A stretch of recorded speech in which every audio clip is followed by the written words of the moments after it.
பஞ்சதரு. பஞ்சதருக்கள் என்று அழைக்கப்படும் 5 மரங்கள் தேவலோகத்தை சேர்ந்ததாக கருதப்படுகிறது. இந்த 5 மரங்களும் இந்திரனின் ஸ்வர்கலோகத்தில் உள்ள நந்தனா வனத்தில் காணப்படும் 5 தெய்வீக மரங்கள் என்று நம்பப்படுகிறது.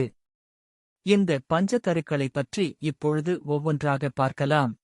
முதலாவதாக மந்தார தரு அல்லது மந்தார மரம். இந்த மரத்தின் சிறப்பு என்னவென்றால், இந்த மரம் அதன் கிளைகளின் முனைகளில் கிடைமட்ட கொத்துக்களில் நறுமணம் மிகுந்த கருஞ்சிவப்பு மலர்களைக் கொண்டுள்ளது.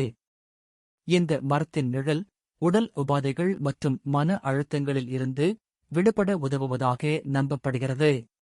இந்த மரம் மிகவும் பரவலாக காணப்படுகிறது. இந்த மந்தார மரத்தினை சிலர் தங்களது வீடுகளிலும் வளர்த்து இதன் பயன்களைப் பெற்று வருகின்றனர். இரண்டாவதாக பாரிஜாத தரு அல்லது பாரிஜாத மரம். இந்த மரம் பார்க்கடலில் இருந்து எழுந்தது என்றும் இந்திரனால் சொர்க்கத்திற்கு கொண்டு செல்லப்பட்டது என்றும் நம்பப்படுகிறது. இந்த மரத்தின் பூக்கள் நறுமணம் மற்றும் புத்துணர்ச்சியூட்டுகின்றன என சொல்லப்படுகிறது. இந்த மரத்தில் அதிசயமாகத்தான் பூக்கள் மலரும். இதில் மலரும் பூக்கள் வெள்ளை நிறத்தில் இருக்கும், காய்ந்தவுடன் மஞ்சள் நிறத்தில் மாறும். இந்த மரம் மிகவும் தனித்துவம் வாய்ந்தது, மேலும் இது ஒருபாலின மரமாகும். இதன் அர்த்தம் என்னவெனில், இதன் கிளைகளை நட்டு வைப்பதன் மூலம் ஒருபோதும் வளர்க்க முடியாது.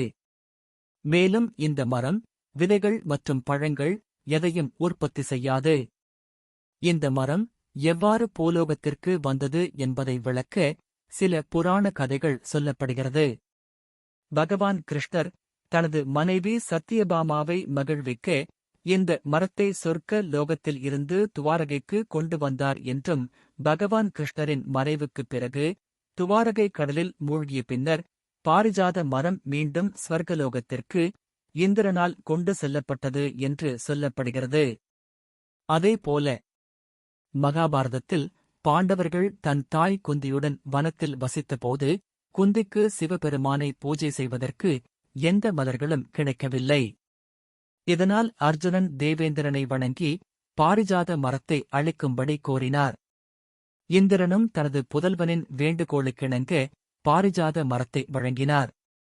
எனவே இந்த மரம் இந்தியாவில், குறிப்பாக வட இந்தியாவில் உள்ள உத்தரப்பிரதேசத்தில் உள்ள பராபங்கிக்கு அருகிலுள்ள கிந்தூர் கிராமத்தில் பஞ்ச பாண்டவர்கள் வாழ்ந்த பகுதியில் இன்றும் இருக்கிறது.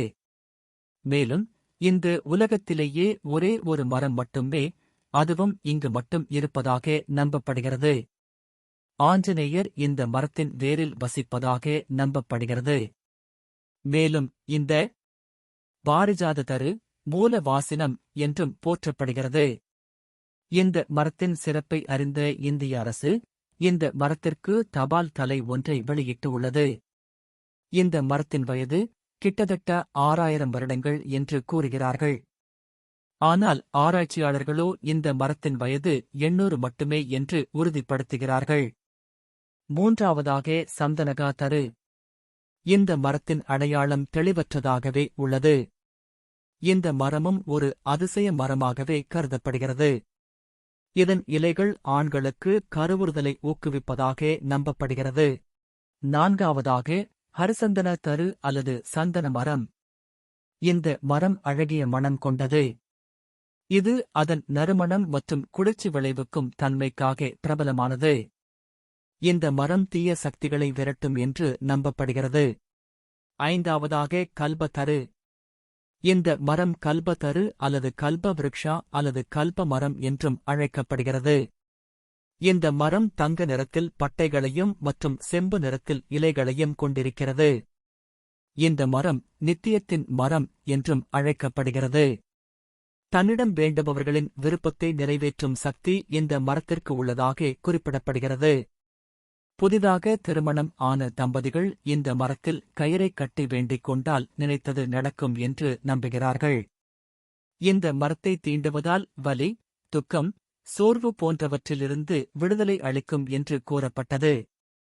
ஆகவே இந்த மரம் அதன் ஆசைகளை நிறைவேற்றும் தரத்திற்கு பிரபலமானது.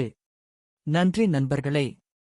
இந்த காணொளி உங்களுக்கு பிடித்திருக்கும் என்று நம்புகிறோம். மீண்டும் அடுத்த காணொளியில் சந்திப்போம்.